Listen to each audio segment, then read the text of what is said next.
Bonsoir à vous tous et bienvenue à notre 9e session dans cette série de la présence de Dieu.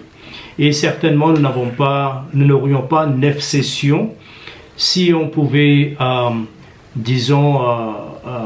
parler un peu longtemps. Je pense qu'on a condensé, on a réduit, le minute afin que nous pouvons quand même couvrir ou donner des petits morceaux qui sera, approprié pour mieux comprendre. Donc aujourd'hui, dans notre 9e session, je voudrais parler un peu sur l'impact de la présence de Dieu dans nos vies. Je pense que cela est très important parce que c'est plutôt les bénéfices de la présence de Dieu dans nos vies. Alors quand nous parlons de l'impact, c'est-à-dire nous avons déjà conclu que nous sommes aujourd'hui les temples, que nous devons, comme David avait parlé avec Nathan, les prophètes, faire de la présence de Dieu une présence résidente, là où la présence de Dieu demeure parmi nous. Cela est très important et demeure en permanence. Et cela est très important. Maintenant, nous allons voir un peu, parce que dans la dernière session, ou dans les 3 sessions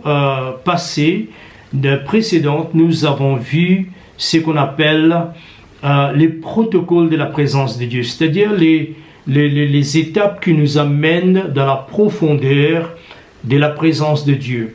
Et aujourd'hui, si je peux me rappeler un peu ce que nous avions parlé, vous vous souvenez, là où nous avions terminé, c'était Exode 40, le verset 34 jusqu'au 38.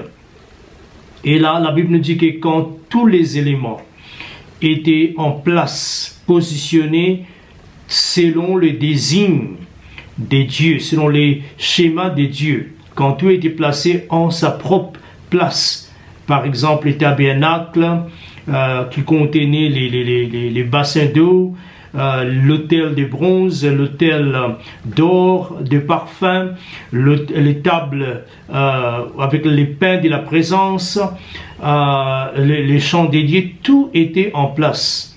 Quand tout était positionné bien, voilà ce que la Bible nous dit. Alors la nuée couvrit la tente de la rencontre, et la gloire de l'Éternel remplit les tabernacles. C'est ce que nous désirons.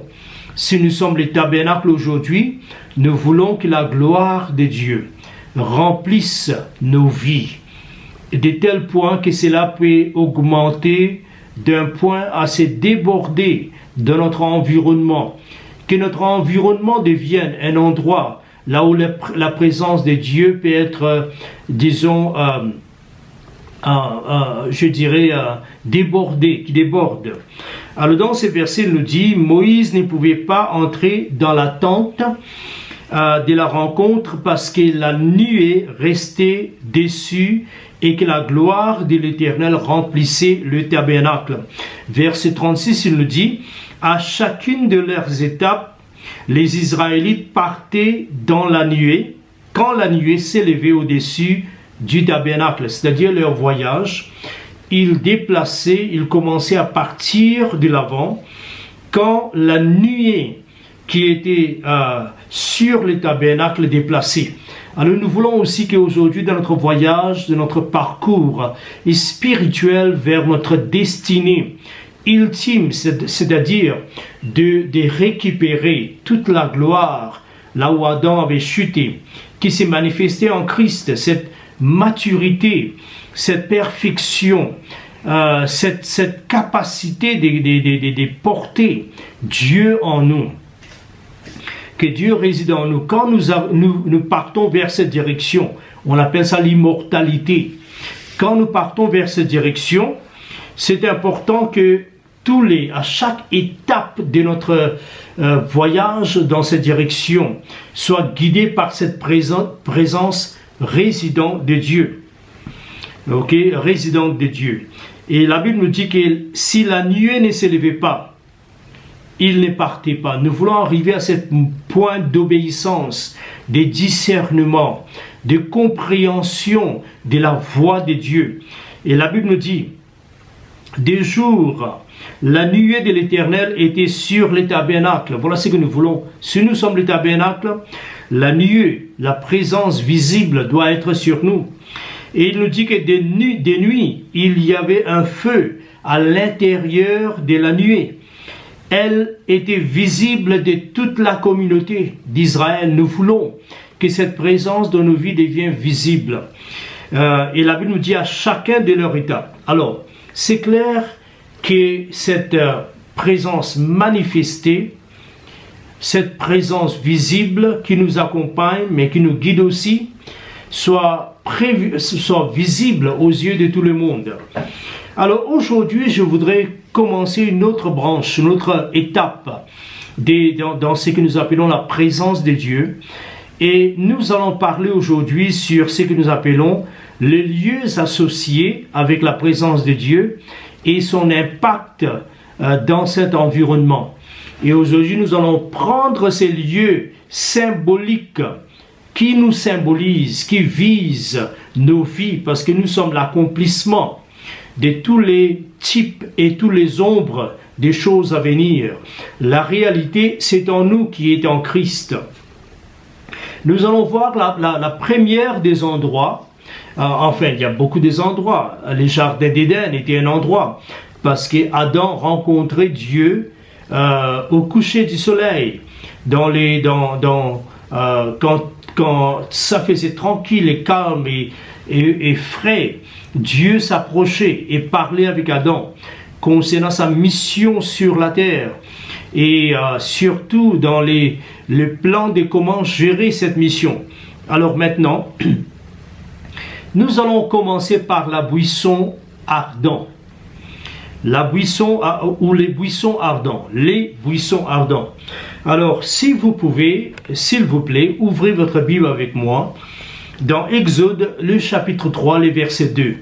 Exode, le chapitre 3, le verset 2, qui nous dit « L'ange de l'Éternel lui apparut dans une flamme de feu au milieu d'un buisson.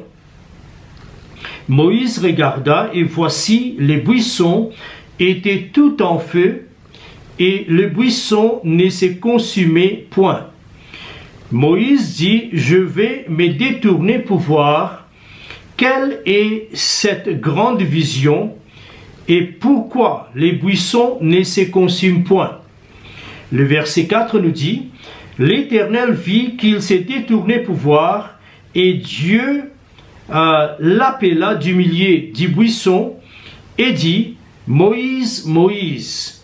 Et il répondit, mais voici, Dieu dit, n'approche pas d'ici, ôte tes souliers de tes pieds, car le lieu sur lequel tu te tiens est une terre sainte. Et il ajouta, je suis le Dieu de ton père, le Dieu d'Abraham, le Dieu d'Isaac et le Dieu de Jacob. Moïse se cacha le visage car il craignait de regarder Dieu. Alors, voilà, ça c'est les chapitres 3, le verset 2 jusqu'au verset 6. Donc, nous voyons dans ces versets, ce qui est important et intéressant, ces lieux, cette rencontre, cet endroit, cet morceau de l'histoire, c'est vraiment quelque chose tellement puissant. La raison pourquoi je dis cela, parce que si nous voyons presque quelque part au milieu, vers les chapitres 17, 18 des Exode, comme il y a un grand mouvement vers le chapitre 14 et au-delà, un grand mouvement d'Exode. D'Exode signifie départ, délivrance, un chaos en Égypte, je dirais, une visitation inexprimable de Dieu, que Dieu est en train de juger tous les 10 dieux d'Égypte par les fléaux en correspondance avec le nom de leur Dieu et les rôles et les fonctionnements de leur Dieu. Dieu est en train de paralyser l'Égypte, tout cela, et tirer son peuple son fils corporatif qui est Israël.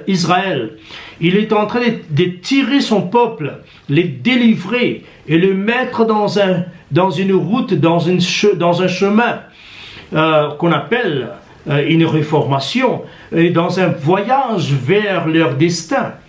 Si tout cela se passe, c'est parce que à ces moments ici, Moïse est en train de rencontrer Dieu.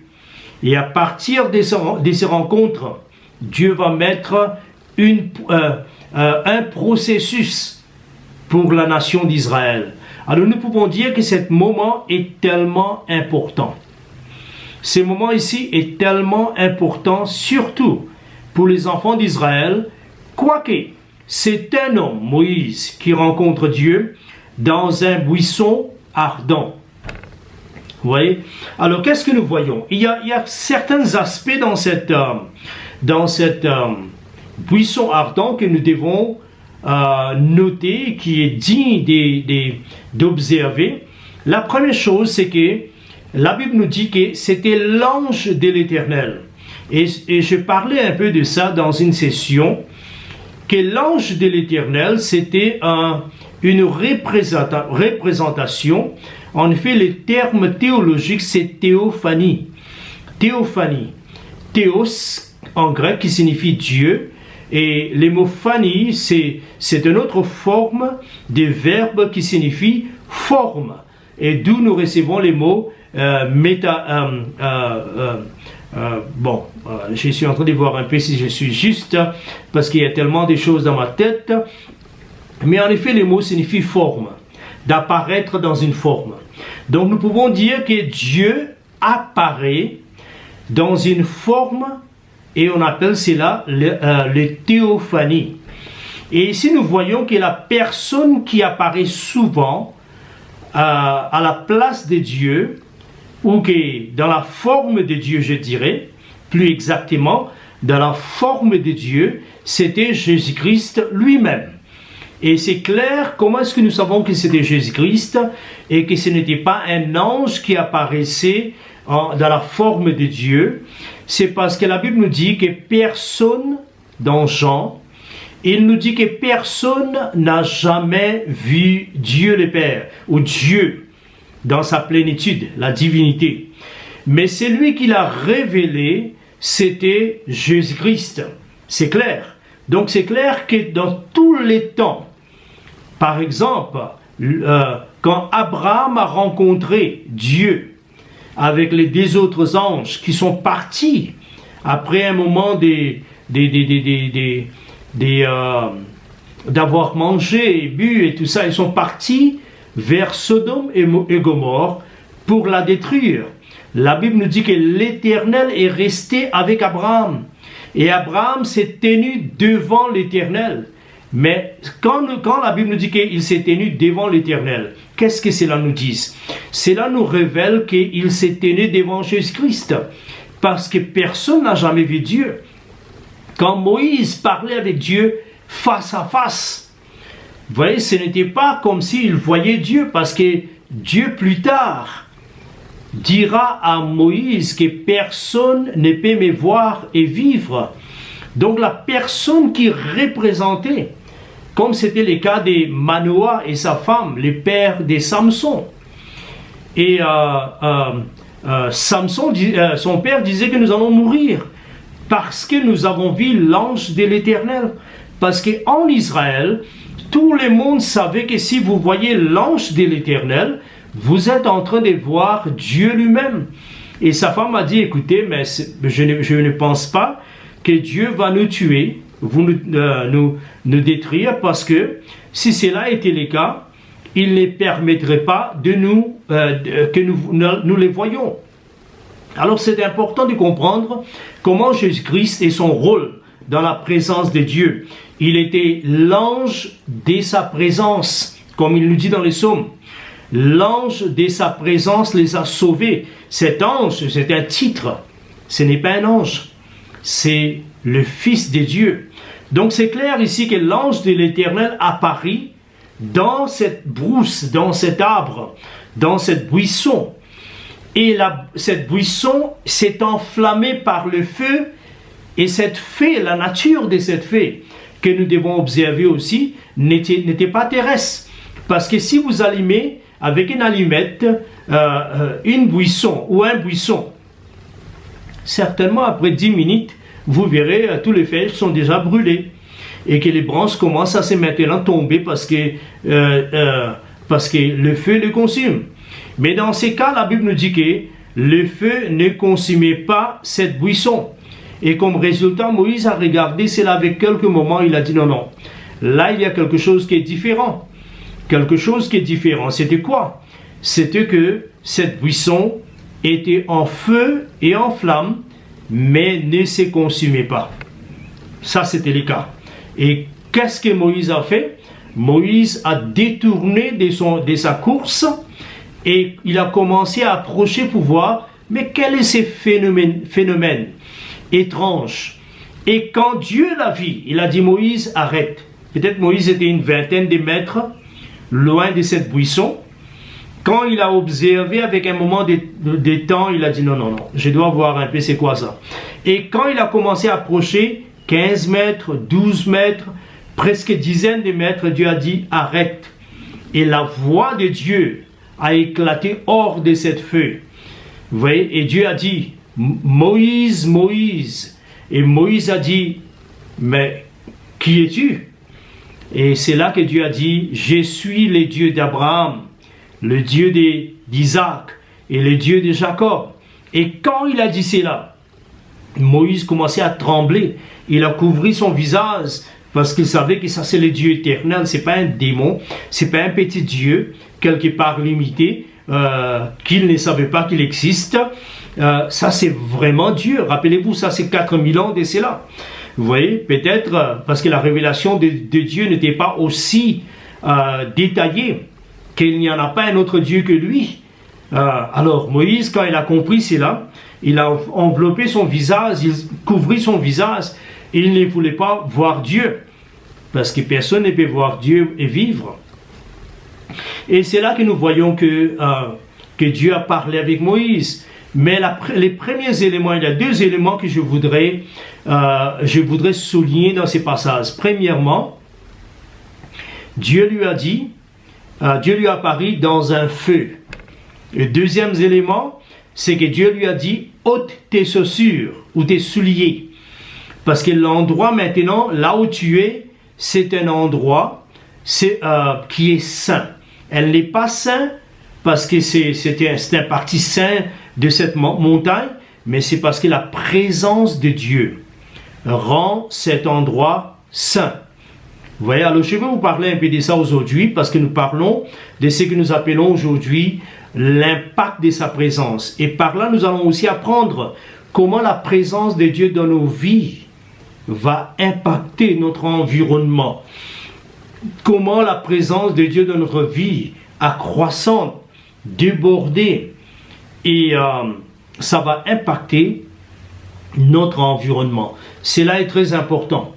Alors, maintenant, qu'est-ce qui se passe? Premièrement, quand il s'agit du feu, la Bible nous dit dans 1 Pierre, chapitre 1, le verset 7, il nous dit, dans ces versets, il est en train de parler d'une façon symbolique. Pierre dit, je vais lire, « Ainsi la valeur éprouvée de votre foi, beaucoup plus précieuse que l'or, qui est périssable, que l'on soumet pourtant à l'épreuve du feu, aura pour résultat la louange, la gloire, l'honneur, lorsque Jésus-Christ apparaîtra. » Qu'est-ce que Pierre dit? Pierre dit, écoutez, il est en train de comparer l'or et notre foi en Dieu. Il dit l'or, notre foi est plus précieuse que l'or. Et pourtant l'or devient précieux parce qu'elle est éprouvée par le feu. Et notre foi aussi sera éprouvée par le feu. Ainsi notre foi aura plus de valeur que l'or. Voilà ce qu'il disait. Donc nous voyons que la présence de Dieu manifestée en feu a cette capacité, cet élément qui nous purifie et qui ajoute de la valeur de nos vies. Donc l'impact du feu dans nos vies ou de la présence de Dieu dans nos vies, c'est que ça augmente la valeur de notre foi. Maintenant, je vous dirai ceci, et je ne vais pas trop parler parce qu'il me reste une 7 minutes ou quelque chose qui nous reste, et nous avons quelque chose à couvrir. Je voudrais vous dire ceci. Si vous désirez la présence de Dieu de la manière, de la compréhension que je vous donne par l'Écriture dans ces enseignements, si vous voulez avoir cette présence dans vos vies, rappelez-vous que quand la présence de Dieu viendra, la première manifestation, c'est le feu. Le feu, et le feu, qu'est-ce que ça va faire? Ça va purifier votre foi. Ça va reconfigurer votre environnement et vous aurez un peu de difficultés. Mais si vous aurez un peu de difficultés, nous savons que dans nos églises, on nous dit que, écoutez, quand vous venez vers Dieu, tous vos problèmes seront soulevés. Mais moi, je vous dis que de jour en jour, comme nous allons continuer à marcher, expériencer Dieu, avancer au plus profond dans sa présence, il y aura certains éléments négatifs que Dieu va permettre. On appelle ça des épreuves.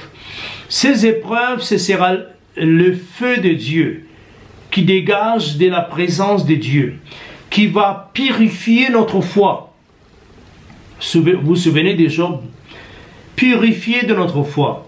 Et quand notre foi sera purifiée, elle va en esprit, dans les mondes spirituels, avoir plus de valeur qu'elle avait autrefois. Cela signifie que quand vous ouvrez votre bouche et vous dites quelque chose devant Dieu, le ciel sera attentif parce que votre foi, d'où viennent ces paroles, ces prières, qui s'expriment dans ces prières, et a de la valeur dans le monde spirituel.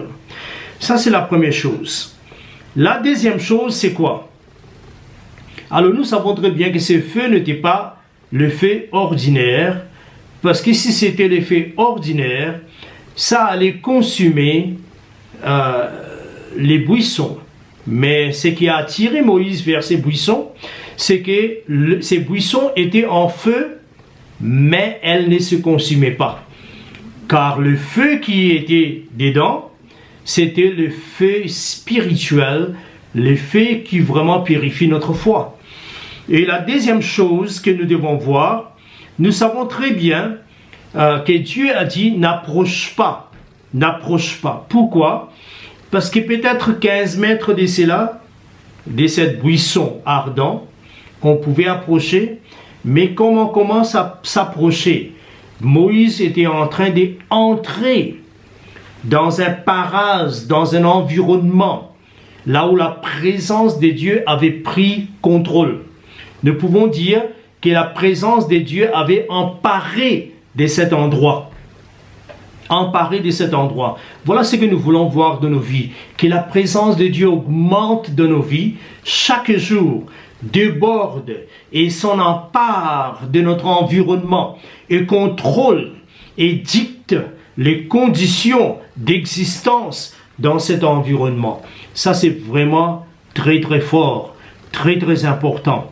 Ok? Alors, Dieu a dit, n'approche pas d'ici, ôte tes souliers de tes pieds, car le lieu, voyez notre environnement, le lieu sur lequel tu te tiens est une terre sainte. Ce n'est pas la terre qui est sainte, ce n'est pas votre chambre qui est sainte, mais c'est parce que la présence de Dieu s'impose sur notre environnement. Voilà l'impact de la présence de Dieu. Rappelez-vous, c'est ce que nous voulons. Nous voulons entrer dans un magasin et comme la présence de Dieu se dégage et déborde cet environnement, parce que nous sommes en train de générer et augmenter cette présence. Même les gens qui parlent, qui maudissent les autres, les gens qui disent des mots grossiers, des mots qu'il ne fallait pas prononcer, ils parlent des histoires inappropriées.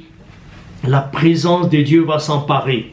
Et les gens, sans que nous nous disons, attention, ne parlez pas comme ça, nous sommes des enfants de Dieu. Souvent on fait ça. Ce n'est pas la peine de faire ça. Ce n'est pas la peine. Quelqu'un a dit, si vous devez dire à quelqu'un que vous êtes les rois, que les gens devraient se soumettre, vous êtes déjà vaincus. vous êtes déjà inutile. Vous voyez, il faut que les gens reconnaissent d'ordinaire, naturellement, la présence de Dieu. Vous voyez, alors cela est très important.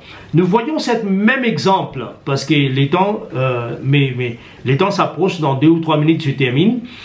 Nous voyons Josué.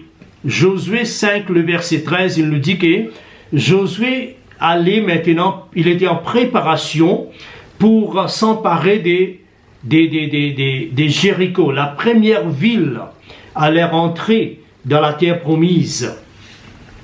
Et comme il était assis en prière un peu, en méditation, il a vu un homme qui était debout là-bas, très élancé, avec son épée nue. Quand il a vu ça, il a dit, il est allé envers lui, certainement sa main était à son côté, à la manche de son épée, et il a dit, est-ce que tu es pour nous ou est-ce que tu es contre nous? Et la personne a dit, je ne suis nul, ni pour vous, ni contre vous, mais je viens d'arriver. Je suis le chef, le général de l'armée de l'Éternel. Encore une fois, vous voyez, nous savons que ce général était Jésus. Comment est-ce que nous savons? Si vous lisez Apocalypse, la Bible nous dit que le général de l'armée de l'Éternel a conduit l'armée après lui pour combattre l'Antichrist. Et sur son vêtement, c'était écrit la parole de Dieu. Qui est la parole de Dieu? Jésus. Jésus est le logos de Dieu, la parole de Dieu. Donc ici, nous savons que ce général était Jésus. Pourquoi nous savons aussi? Parce que voilà ce qu'il va répéter. Il va dire, quand il a dit à Josué que je suis le chef de l'armée de l'Éternel, il a dit, enlève tout de suite il a dit, enlève tes sandales de tes pieds, car l'endroit où tu te tiens est saint. Vous voyez ça encore une fois? Parce que ça, c'est Jésus-Christ. C'est la présence émanante de Dieu qui est en train de contrôler. C'est pourquoi je vous dis franchement, la présence de Dieu contrôle. Et s'en empare, dicte les conditions de notre environnement. Ce que nous voulons dans nos vies, je n'ai pas trop parlé aujourd'hui. Tout ce que je voulais expliquer, c'est que la présence de Dieu dicte les conditions. La semaine prochaine, quand nous reviendrons, je voudrais parler un peu de ce que nous appelons les champs de force. Les champs de force, c'est une langue de ce que nous appelons le physique, la science physique. Et dans la science physique, il y a ce que nous appelons les champs de force. En anglais, c'est force field. Force field, c'est cette force qui s'empare et qui gouverne et qui gère un environnement. Et nous allons voir comment la présence de Dieu, au travers de nos vies, peut gérer cet environnement. Voilà ce que nous allons voir dans la semaine qui vient. Alors présentement, ce que je voulais dire, vous pouvez devenir un instrument, les tabernacles duquel la présence de Dieu peut déborder dans votre environnement et dicter. Vous voyez qu'il n'y a rien d'impur, rien de mal, rien de démoniaque peut entrer dans cet environnement. Vous pouvez faire ça.